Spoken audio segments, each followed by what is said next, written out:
17 members and associates of the Hells Angels are facing criminal charges in a violent attack. Federal agents allege the outlaws sold drugs, traded firearms, and engaged in insurance fraud and even tampered with government witnesses. We have learned there is cell phone video as well as surveillance video of evidence in this attack. The U.S. Attorney characterized today's raids as historic, the largest federal bust on organized criminal gang activity. Retaliation is common for crimes involving biker gangs. However, it could happen anywhere because of how interconnected gangs have become nationwide. The 3-year investigation resulted in 42 federal indictments on a variety of charges, including racketeering, money laundering, drugs, gambling, insurance fraud, and extortion. There's a bunch of bikers up here, and they're shooting guns and stuff. I need the police now. On foot going towards 2nd Street. Okay, received. Welcome to this episode of Biker Wars with Bill Stacks. I'm your host, Bill Stacks, and today we're going to talk about the Bandidos. MC got some house cleaning to do, it looks like. Crazy things are going on. Some strange things. But we're going to talk about it today. Before we get started, make sure you hit the like button, subscribe, and hit the notification bell. We got 2 Bandido stories today. So, if you guys would like to get a hat like this, hit me up, and I'll get you in touch with the person to get them. Curb Stomp, your local pedo. So today, we're going to talk about this guy. Bonafide 1%er. But is he really? So this guy has been caught up in a pretty bad situation. Lamesa man affiliated with the Bandidos arrested for child porn and multiple weapons seized. The Lamesa Police Department announced in a press release Thursday that it arrested 37-year-old Andrew Burdett Moore.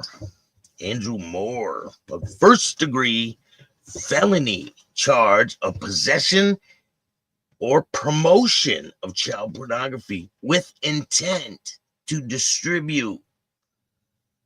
Now, we're going to look at what the exact definition of that is, because this dude is screwed.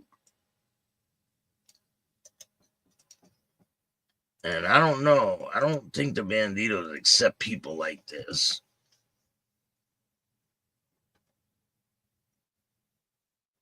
Let's see. How much time does it carry? Sentenced to prison. It says most people that get convicted of this are sentenced to prison.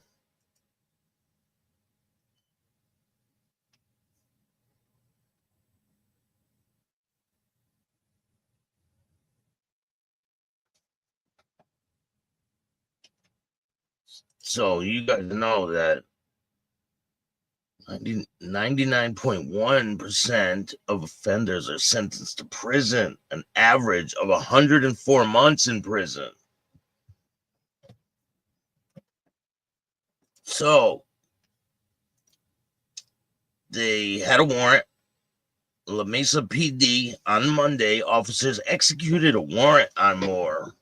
Following Moore's arrest, a SWAT team assisted detectives to execute a search warrant on his residence located on 1503 Country Road.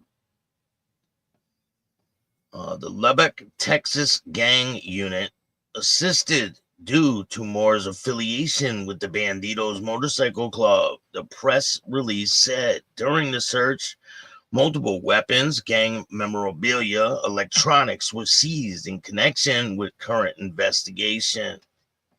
So here's a picture of all the stuff that they seized. See, there's computers in the top up there. You got helmets and hats and It looks like a plaque or something that they made. There's a baseball bat. You might have got that from Johnny A. Light. Here's a machine gun round boxes up there on the top right. And then he has Bandido's shirts in the box over there on the right. There's a skateboard. And then there's a whole bunch of shotguns. What's there? 1, 2, 3, or those are rifles and shotguns mixed. 1, 2, 3, 4, 5, 6, 7, 8, 9. 9 rifles and shotgun, 10. And then they're kind of like assault type of weapons. One of them looks like a flamethrower right there. 1, 2, 3, 4, 5, 6, 7. There's 7 type of assault rifle type. But one of them looks like a flamethrower. You see the one with the tip on it? And then he's got a whole bunch of handguns. 1, 2, 3, 4, 5, 6, 7, 8, 9, 10 handguns. And then he's got 2 cuts. One of them is a support cut on the right. And then he has a full patch Bandido's cut in the middle. And then he has these other patches, the big 1%er patch. It looks like the one on his shirt. He must wear this type of shit all the time. But I don't know. I don't know if he's going to be affiliated with the club after this all comes out. And you guys know how it goes. Mountain Woman, how are you? Where can I get that hat? Oh, definitely. Just hit me up. I'll get you in touch with the person that sells these hats. If you guys want to get one of these hats, my boy sells them. And I will get you one. Email me and I'll point you in the right direction for these. Matter of fact, if I can, I'll put a link somewhere on my channel for these. If you guys want one of these hats, just email me at BillStacks2021 and I'll put you in the right direction. This dude has I don't know if he has any other types. He probably does, but these ones are pretty good. So they raided this dude's house. It says they assisted him because of his affiliation with the Bandido Motorcycle Club. And then they seized multiple weapons, gang memorabilia, electronics in connection with the current investigation. We appreciate the assistance of Texas Department of Public Safety, Highway Patrol, the Texas Rangers, Medical Arts Hospital, the Dawson. They probably got DNA from him or something. Dawson County Sheriff's Office, Lamesa Fire Department, or for the assistance in of safe execution of the warrant, it says. So that's crazy. You guys know this isn't the only motorcycle club to have problems with people like this, you know, predator type of people. If you guys don't remember, the Pagans had a situation where the guy down in Florida, remember when the sheriff was disrespecting the Pagans cut? Do you remember that? When he was patting all over the cut, and I don't know if do you guys remember that situation when the sheriff was like patting the cut and he was like, oh, we didn't fold it and all this crap he was saying? Well, that guy was arrested on similar charges. And I don't know what happened with that. And he got caught up in a sting with his pagan cut on. So, I mean, this type of stuff happens. I guess people slip through the cracks. But my question is, what is the club going to do about this situation? I mean, what's the protocol when someone gets caught in a situation like this? They obviously don't let the person stay in the club, right? Or do they wait until the end of, like, the outcome of the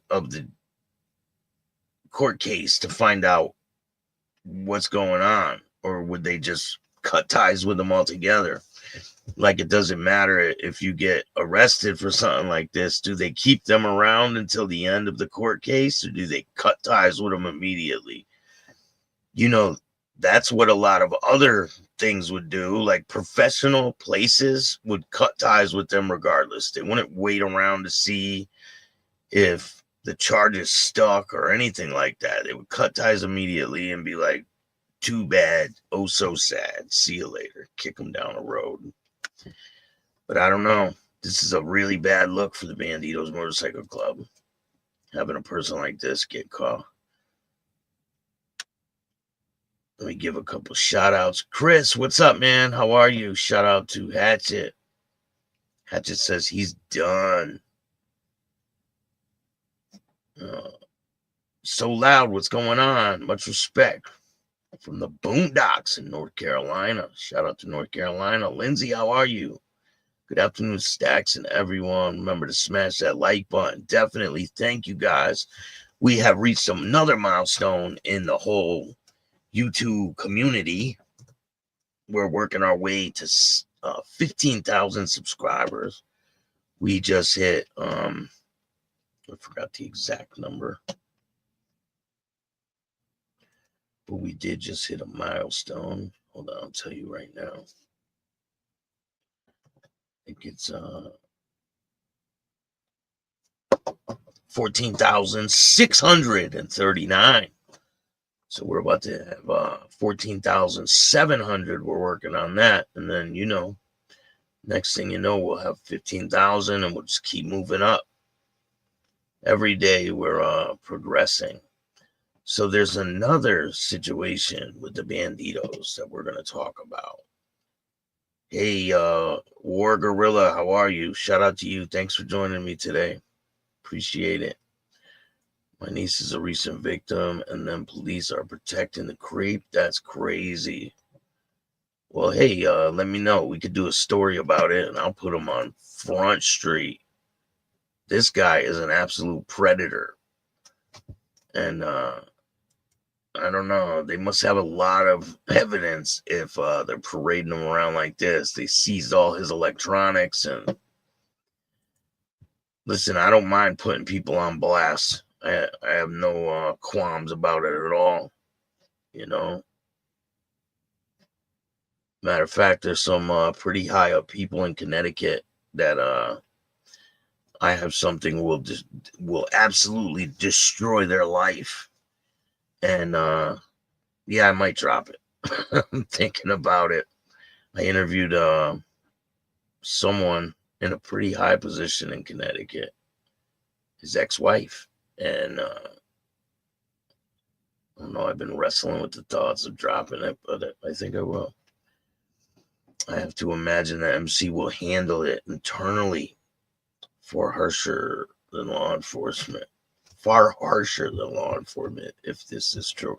Yeah, but do they wait until the guy gets convicted, or do they just handle it? Slayer, what's going on? Thanks for joining me. Ricky, what's up? Always quick to talk about the bad. Hell yeah, you got to talk about the bad. Why not? Of course you're going to talk about the bad. What do you mean?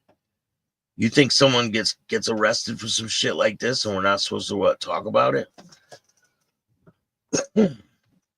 I don't understand your what's your point?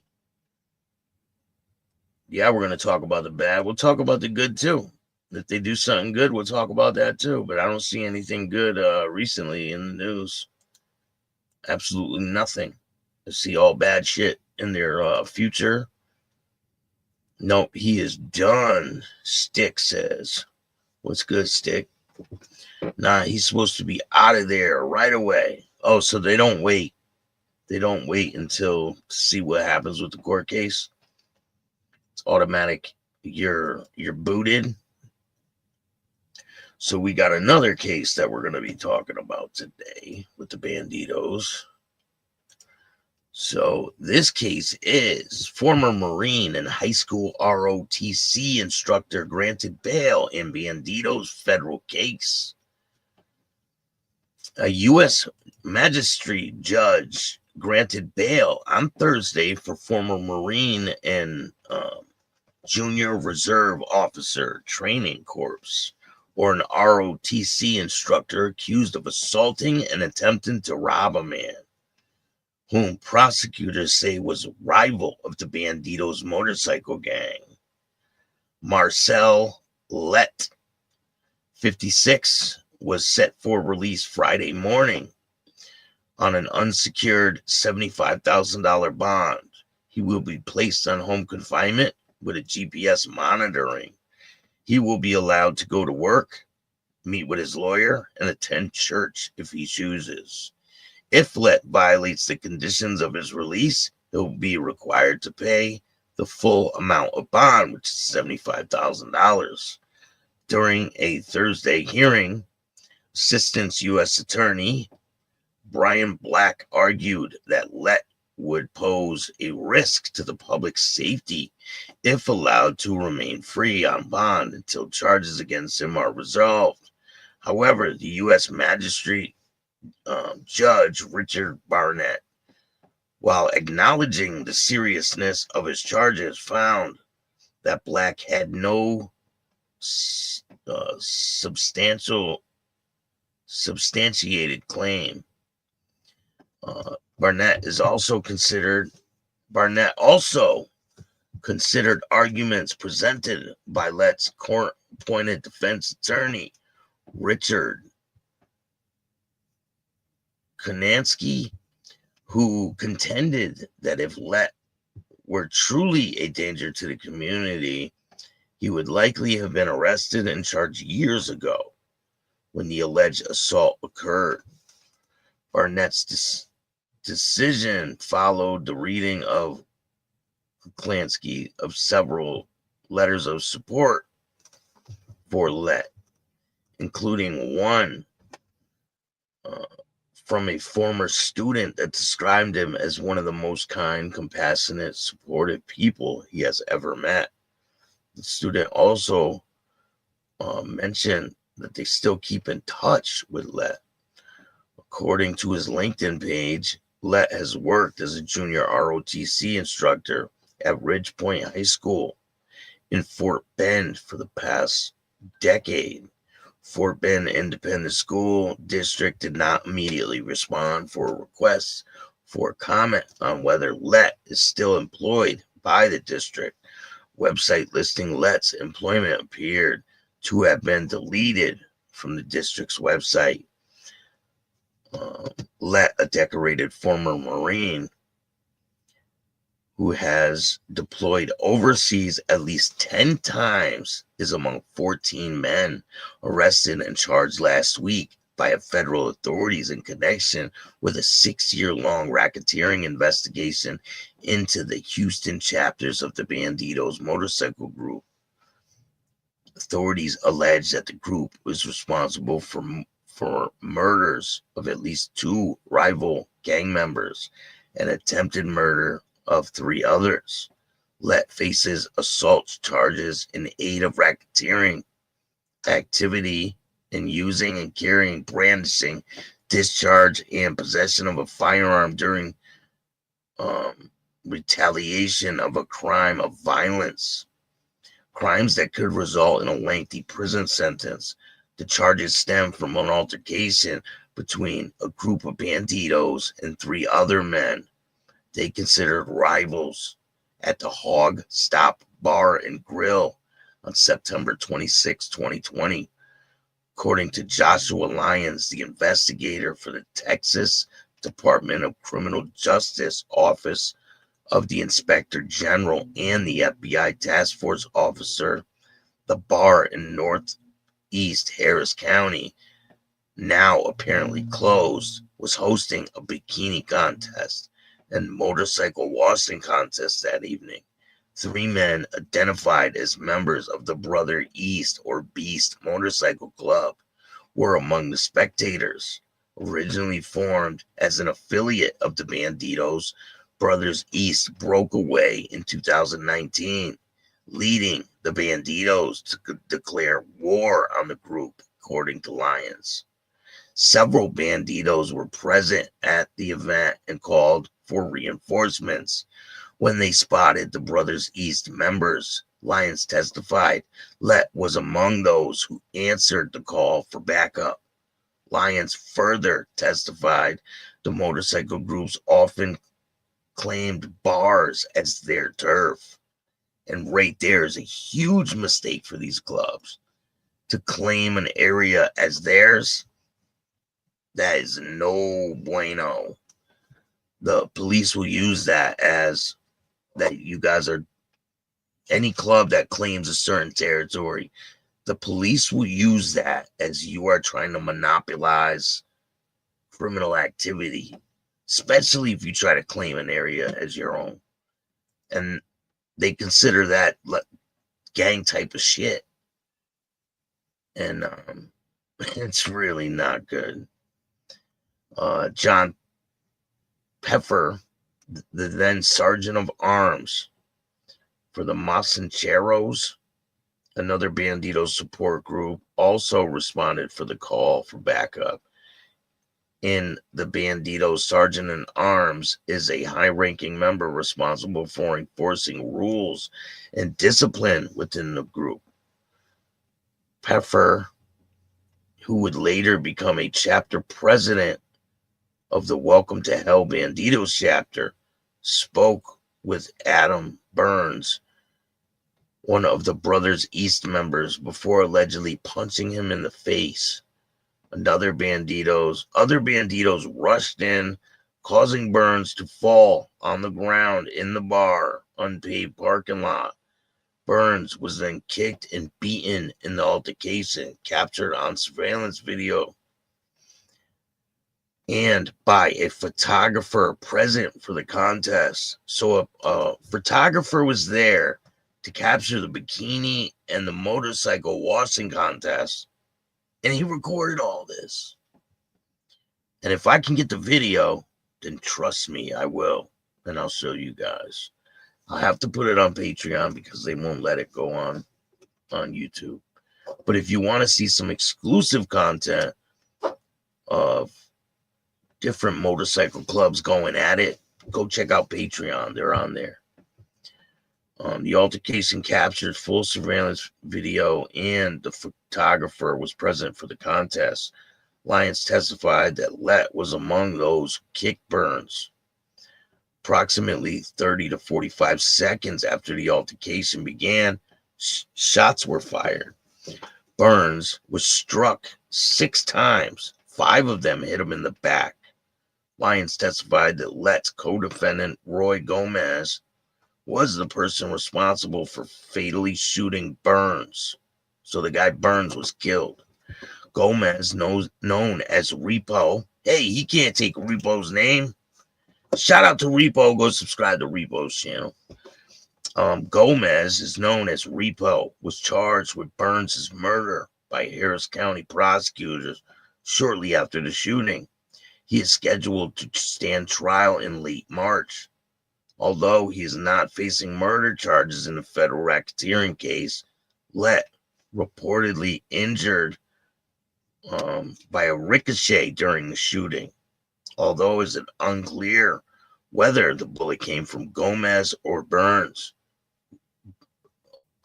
Burns allegedly fired 4 shots from the ground. Lett faces charges of aiding and abetting others in an armed assault and murder of Burns, based on the allegation that he participated in a violent crime by using, carrying, and brandishing a firearm. However, during questioning,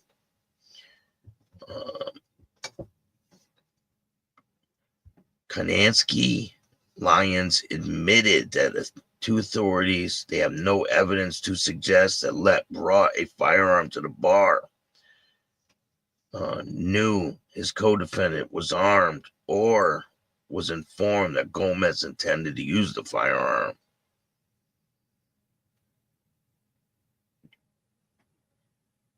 Konansky argued that after hearing that merely being present during the shooting does not automatically make someone guilty of aiding and abetting.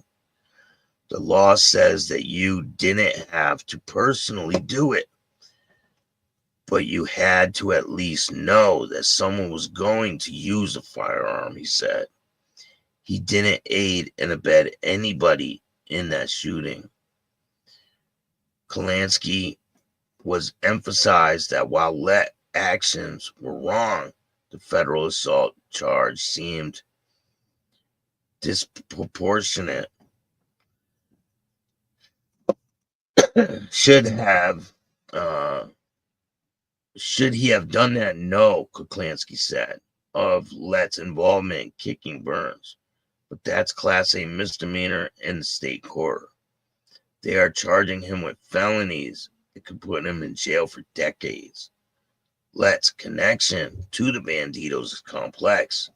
While he was never a full-fledged Bandito, according to Lyons, he was affiliated with the Masancheros, a Bandito support group, and served as the president of the Central Chapter.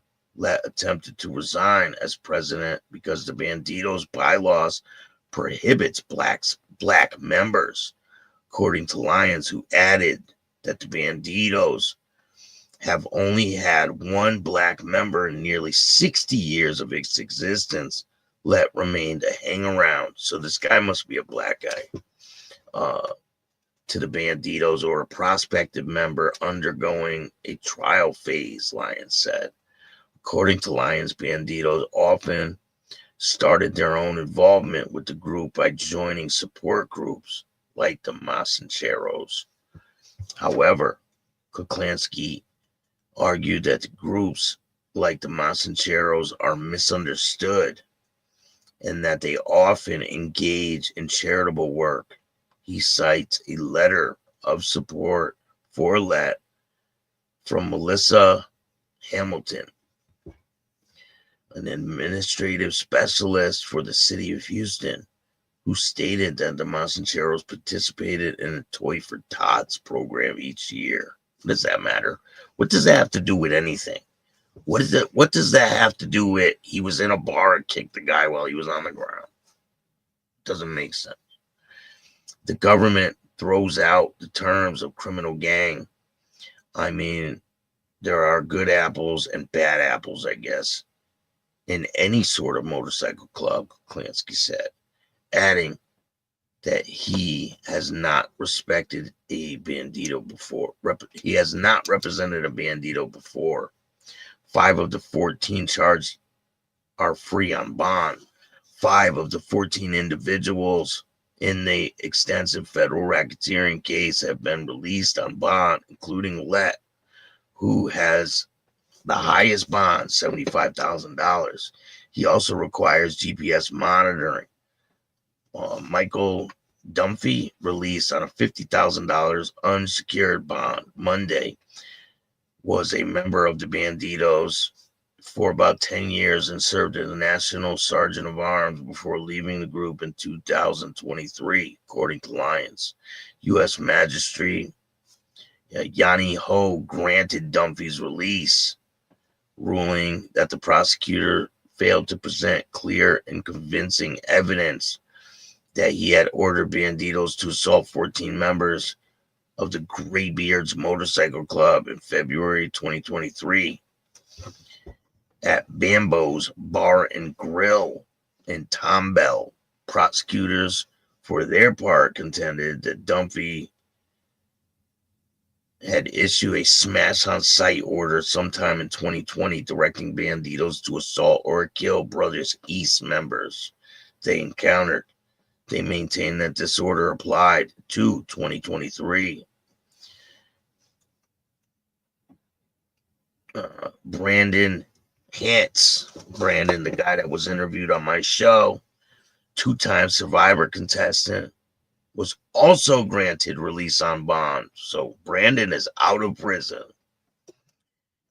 He was associated with the Bandidos for about 2 years, faces charges related to 2023 assault on the Graybeards and an arson incident in Montgomery County. So shout out to Brandon. I hope he's doing well. Jeremy Cox and Scott Christensen have also been released on $50,000 non-secured bonds. Cox, known as JC, faced the same charges as Let.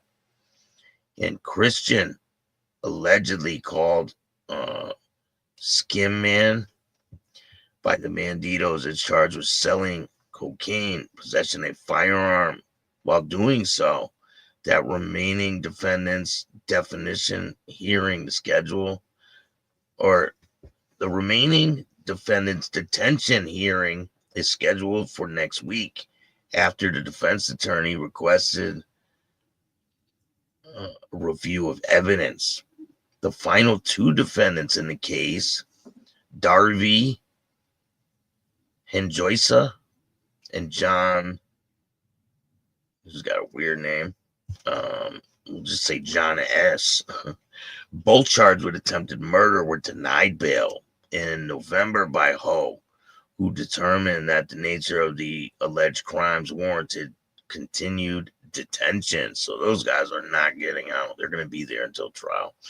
Although the superseding indictment details 6 separate incidents over nearly 3 years in which people associated with the group that authorities say that the Bandidos considered their rivals and threatened to rob, assault, or kill them. So it looks like these guys are in a world of shit. Low Life, what's going on? Thanks for joining me today.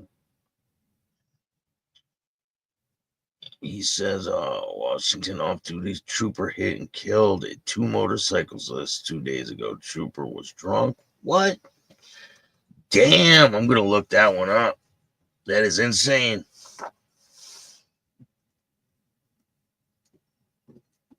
He should definitely, was he charged with killing the 2 motorcyclists?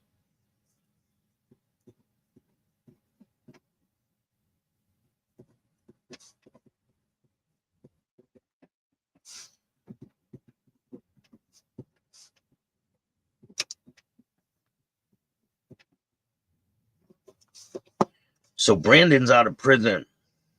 I didn't know what was going on with him, but allegedly he's out. That's what the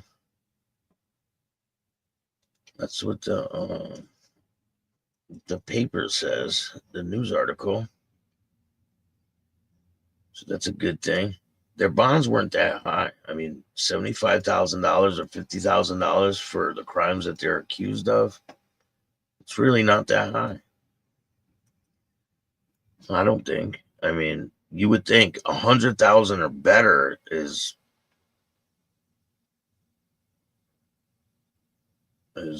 considered a high bond, you know. But 50,000, that's not that bad. Shit. What do you guys think of this whole situation?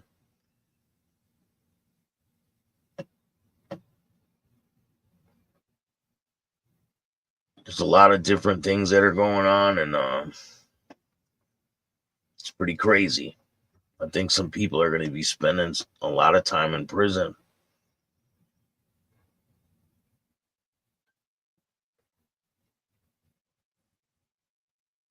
And some people are just, I bet you some of those people are just like, you know, they shouldn't even be in prison. They're just collateral damage, basically. But who knows? We'll be watching the situation, and I will let you know all the information as it comes in. Matter of fact, I have thank you for gifting membership, Lindsay. I appreciate that. I have a news article about the guy possessing the child, you know, and we're going to play that right now. So check it out. a man arrested for possessing child porn, a first-degree felony charge for 37-year-old Andrew Moore. Lamesa Police got some help with this arrest from the Lubbock Anti-Gang unit because they say Moore is part of the Bandido Motorcycle Club. Officers also confiscated several weapons in Moore's home, as well as gang memorabilia and electronics. What investigators say they found inside a suspected gang member's house in Lamesa while arresting him on child pornography charges. The search of the home carried out by SWAT officers and the Lubbock Anti-Gang unit happened on Monday. This is what authorities say 37-year-old Andrew Moore had inside his home on County Road 14. Detectives say he had multiple weapons, gang memorabilia, and electronics, all related to current investigations. Authorities say he has affiliation with the Bandido Motorcycle Club. Moore was wanted on a charge of possession or promotion of child pornography with intent to distribute. So I will keep you guys up to date on what happens with this case. Remember, if you guys want a hat, I will direct you in the right place. I'll let this dude know. Maybe I'll put a link in the description of this video and somehow link it to the channel. I hope you guys like this content. There's a lot more on the way. We're going to be talking to a lot of different motorcycle club members, some former, some current, and glad it's not me in jail. Shit, me too, man. I know that I will probably never bless jail ever again, or prison ever again. It's just not my life anymore. But anyway, there's tons of content on the way. I'm going to be dropping videos every single day around 10 o'clock. Don't want to miss them.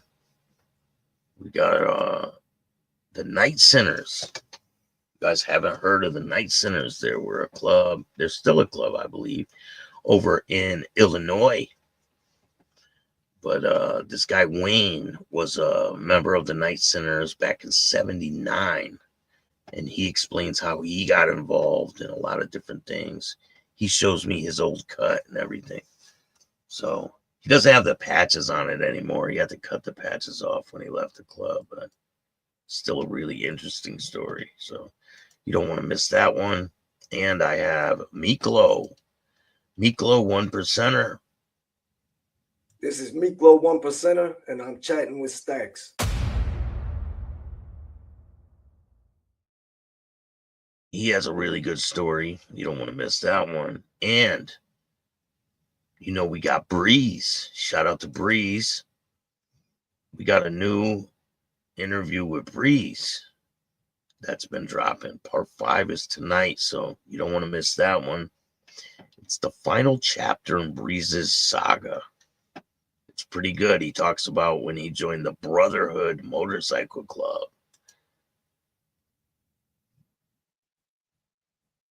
I have my tattoos. Yeah, I'm about to get some new tattoos soon. I'm about to be given some too. Very soon. Getting warmed up for it. But I appreciate all you guys checking out my show. I have had a lot of inquiries of people that want to be involved in the TV series. And if you want to be a part of the TV series, hit up my email. Or if you want to be a part of the movie, if you have a business and you want to be a part of it, if you have a restaurant, something like that, and you're in the Connecticut area, hit me up and I will find a spot for you. We're going to be filming probably in the next 30 days. So I'm excited about that. When the weather starts getting a little nicer, that's when we're going to start filming. I appreciate all you guys. If you want to donate to the show, you can hit up my Cash App at Chatting with Stacks. You can hit up Venmo, PayPal, Super Sticker, Super Chats, Zelle. You can donate through YouTube. I appreciate every single dollar. I put it back into the channel so I can bring you guys the best content possible. I'm going to be doing some interviews in person very soon. So hope you guys like that. And sky's the limit. I appreciate all you guys. I hope you have a great day. See you guys tomorrow. If you like this content, hit the like button, subscribe, hit the notification bell so you can get my videos every time they drop. And you know what to do if you don't like it. Start your own fucking podcast.